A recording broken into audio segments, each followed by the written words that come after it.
Number 3 واقعہ جو اس ہجری میں پیش آیا وہ حضرت خالد ابن الولید کی وفات ہے۔ میں نے بتایا تھا نا، یہ بہت بڑے اللہ والے اور اللہ کے رسول کی طرف سے سیف اللہ کے خطاب میں آئے تھے، اور اللہ تبارک و تعالیٰ نے انہی کے ہاتھوں ایران کا دروازہ کھولا، انہی کے ہاتھوں روم کا بھی دروازہ کھولا۔ یہ شخصیت خالد ابن الولید ولید بن مغیرہ کے بیٹے تھے، اور ولید بن مغیرہ سب سے بڑا وہ باغی تھا جو کہ اللہ کے رسول صلی اللہ علیہ وسلم کو کوئی بھی تکلیف دینے میں کبھی نہیں شکتا تھا۔ اس کا پورا واقعہ بلکہ اس کا پورا خاکہ اللہ تبارک و تعالی نے رکھا ہے کہ اس نے ایک مرتبہ لوگوں کو جمع کر کے اللہ کے رسول پر کیا بولنا، ان کو دیوانہ بولنا، ان کو ساحر بولنا، ان کو مجنون بولنا، ان کو کیا بولنا، یہ ڈیسائیڈ کرنے کے لیے جو ایکشنز کی تھی، اللہ تبارک و تعالی نے اس کو ایسے ہی اتارا ہے کہ انہ فکر وقدر فقتل کیف قدر ثم قتل کیف قدر ثم نظر ثم عبس وبصر ثم ادبر واستكبر فقال ان هذا الا سحر يؤثر ان هذا الا قول البشر سأصليه سقر وما ادراك ما سقر لا تبقي ولا تذر لواحة للبشر عليها 19۔ یہ پورے آیات اسی کی نظر میں، اسی کی پیش نظر نازل ہوئی ہیں۔ تو اللہ تبارک و تعالیٰ کہتا ہے کہ اس نے لوگوں کو جمع کیا، خالد بن الولید کے باپ کے بارے میں، کہ اس نے لوگوں کو بڑا ہی زیرک تھا، ذہین تھا، لیکن ایمان کی نعمت اس کو نہیں ملی، وہ دشمن ہی رہا اور دشمنی ہی میں مرا۔ تو ایک مرتبہ جب جمع کیا تھا نا، اللہ کہتا ہے کہ وہ غور و فکر کرنے کے لیے کیا ہے، اپنے سر کو یوں جھکا لیا، فکر وقدر۔ اب میں کیا یعنی لوگوں کو ایسا تاثر دے رہا تھا، بڑے سوچ کے اللہ کے رسول کو کوئی نام دینے والا ہے، فکر وقدر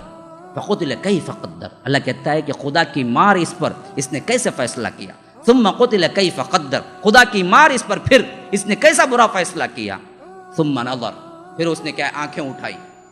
ثم عبس وبصر، پھر اس کے بعد دیکھا اور پیشانی سکیڑی، جیسا کہ کیا غور کرنے والا انسان کبھی کبھی کیا ہے پیشانی پہ لکیریں ڈال کے سوچ کے بولتا ہے نا، ویسے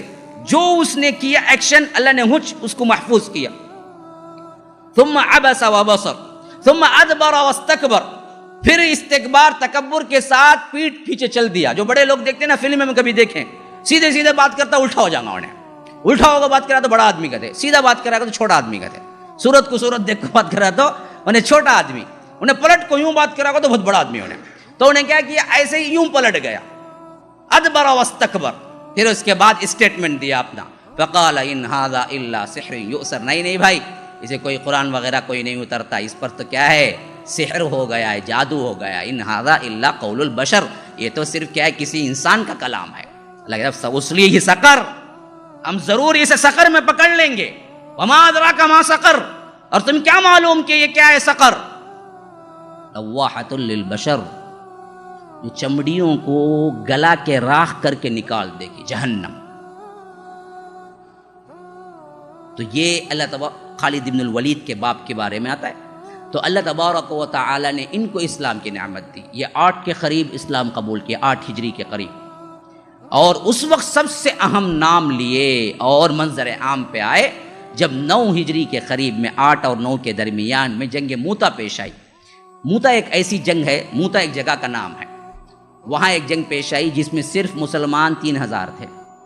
اور مقابلے میں لشکر 2 لاکھ تھا، 2 لاکھ۔ اور یہ جب پہنچے نا اللہ کے رسول ان لوگ نکلنے سے پہلے ہی کہہ دیے کہ اس کے امیر زید بن حارثہ ہوں گے، اگر وہ شہید ہو جائیں تو پھر ان کے بعد جعفر ابن ابی طالب ہوں گے، اگر وہ شہید ہو جائیں تو عبداللہ ابن رواحہ ہوں گے۔ یہ اللہ کے رسول نے پہلے ہی پیشن گوئی کر دی۔ تو صحابہ نے سنتے ہی کہا جب اللہ کے رسول یوں کہہ دیں کہ شہید ہو جائیں گے تو یوں ہے تو سمجھو کہ شہید ہو گئے۔ تو یہی ہوا، معرکہ شروع ہوا تو سب سے پہلے زید بن حارثہ شہید ہوئے، پھر جعفر بن ابی طالب شہید ہوئے، پھر اس کے بعد عبداللہ ابن رواحہ شہید ہو گئے۔ جب یہ تینوں کے تینوں شہید ہو گئے اور اس وقت لشکر کو اٹھانے کے لیے کوئی امیر نہیں بچا، تو اسی وقت نئے مسلمان ہوئے تھے خالد بن الولید، جنہوں نے کیا ہے اس وقت تلوار اٹھا لی اور 9 تلواریں انسانوں کو قتل کرتے ٹوٹی ان کے ہاتھ سے۔ اس جنگ میں، جنگ موتا میں 9 تلواریں ٹوٹ گئی۔ تو کتنا کیسے جنگ لڑا ہوگا، تلواریں ٹوٹ گئی 9۔ 10ویں تلوار جب ہاتھ میں تھی، انہوں نے فتح کا پرچم لیے ہوئے واپس آیا اللہ کے رسول صلی اللہ علیہ وسلم کو پہنچے اور مدینے میں آ کے حالات کا آگاہ کیا تو اللہ کے رسول نے کہا کہ اللہ کے بہت سے تلواریں ہیں، سیف اللہ کا خطاب دیا کہ ان تلواروں میں سے ایک تلوار تم خود بھی ہو۔ وہاں سے یہ منظر عام پہ آئے، لوگ ان کو سیف اللہ کہنے لگے۔ پھر اس کے بعد حضرت صدیق اکبر کی خلافت میں روم ایران کے دونوں دروازے کھولنے والے خالد ابن الولید تھے، اور اللہ تبارک و تعالی نے جس شان سے بہادری دی تھی اسی شان سے خیرات کرنے بھی ماہر تھے، بلا زری جتنا ہوتا تھا خیرات کرتے۔ اسی وجہ سے حضرت عمر نے ایک مرتبہ ان کو ڈانٹا کہ صرف ایک آدمی نے ان کی مدح میں ایک شعر کہا جس کے عوض میں انہوں نے 10,000 درہم اٹھا کے دے دیے جو ان کے پاس تھا۔ تو انہوں نے کہا کہ اتنا انفاق اور اس طرح کی باتیں، تو انہیں کیا ہے اتار دیا، معزول کر دیا۔ پھر یہ اس کے بعد حمص چلے گئے۔ بعض لوگ کہتے ہیں کہ یہ مدینہ آ گئے، حتیٰ کہ یہاں بیمار پڑنے لگے تو اپنی ماں سے کہا حمص میں کہ مجھے وہیں لوٹا دیجئے جہاں میں ہجرت کر کے پہنچا تھا۔ تو ماں نے ان کو لے آ کے پھر مدینے میں رکھا، اور اسی سال 20ویں سال جو ہے نا خود حضرت عمر بھی حج کو گئے تھے، یعنی امیر حج بن کے۔ اس زمانے میں معاملہ یہ ہوتا تھا یا تو جو خلیفہ ہوتا تھا وہی قافلے کو لے جا کے حج کرواتا تھا، امیر حج وہی بنتا تھا۔ کبھی کبھی خلیفہ مصروف ہوتا تھا تو کسی کو اپنا نائب مقرر کرتا تھا اور کہتا تھا کہ تم جاؤ اور میری طرف سے حج کرواؤ۔ تو ہمیشہ ہر حج میں یعنی ہر سال میں پوری امت مسلمہ بھی جمع ہوتی اور پوری امت مسلمہ کے بڑے بڑے لوگ بھی جمع ہو جاتے۔ یہ ہمارا سینٹر پوائنٹ تھا اور سب مسئلوں کا حل تھا۔ اور یہاں پر جب خلیفہ آتے تو ان کا حکم ہوتا تھا کہ ہر ایک گورنر حج کے موقع پر حاضری دے، اور جن کو اب جو جمع ہو جاتے نا عرفات کے میدان اور مینا کے میدان میں دونوں اکٹھا ہونا پڑتا، سب کے سب، کوئی اس وقت حرم میں نہیں رہ سکتا۔ تو حضرت عمر جب تک خلیفہ تھے تو وہ اعلان کرتے تھے کہ بھائی دیکھو میں یہاں پر موجود ہوں، میری پوری خلافت کے اندر جہاں کہیں جس کو بھی شکایت ہے وہ آئے میرے پاس بیان کرے، میں اسے حل کروں گا۔ علل اعلان، مسلمان کا ادنا بھی مسلمان کسی بستی دور دراز کا ہو وہ آ کے شکایت کرے تو اسی وقت وہاں کے گورنر کو بلاتے، اور گورنروں کو حکم ہوتا کہ تم سب بھی حج کے لیے وہاں آ کے پہنچو۔ یہ ہمارا اجتماع بھی تھا، یہ ہمارا سینٹر پوائنٹ بھی تھا، یہ ہمارے مسئلوں کا حل بھی تھا۔ جب تک یہ تھا مسلمانوں کو کبھی کوئی فکر نہیں تھی، جو بھی ہوتا وہ اس سال کے حج میں ہم جا کے ملاقات کر کے بتا دیں گے، یہ اطمینان ہوتا تھا۔ ہماری یہ مرکزیت آج قائم نہیں رہی،